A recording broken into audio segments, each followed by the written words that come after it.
So, what's up guys? Yun. So, Joms, kumusta naman ang exploration natin and kumusta ang experience? Masaya. Kung ano yung ina-expect ko, sobra pa doon. Especially doon sa rad.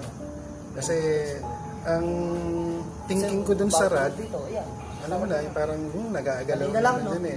Pero na-experience ko sa sarili ko, parang there's no way pala na magalaw mo yun. So, mayroon siyang energy na nagpapagalaw dun sa rad na yun. So, may mga questions na nasagot, especially pag sinabi mo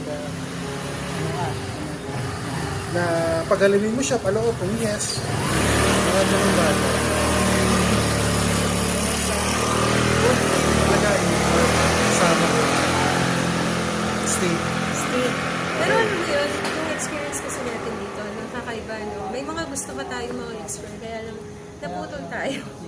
Kasi may mga area kami na gustong i-explore dito, pero may mga nambabato. May pinagtitripan kami, and then meron din sites na may mga kalipinis, and then may mga part na na-drain yung battery namin. Alam niyo yun na ano talaga, something na once in a lifetime na lang na may experience.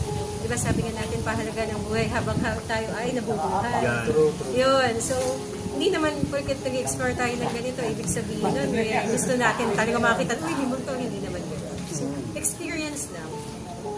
Tsaka, yung mas kinakatakutan natin, mas matakot talaga tayo sa buhay. Sa buhay. Sa buhay, hindi sa patay. So, once again, sa Vergos Hunters Chill Project TV, ang may bahay ni Don Paulman TV. Alright. And syempre with collab with Jomar Samson. Jomar Samson. Steve. Yes! Alright, bye-bye!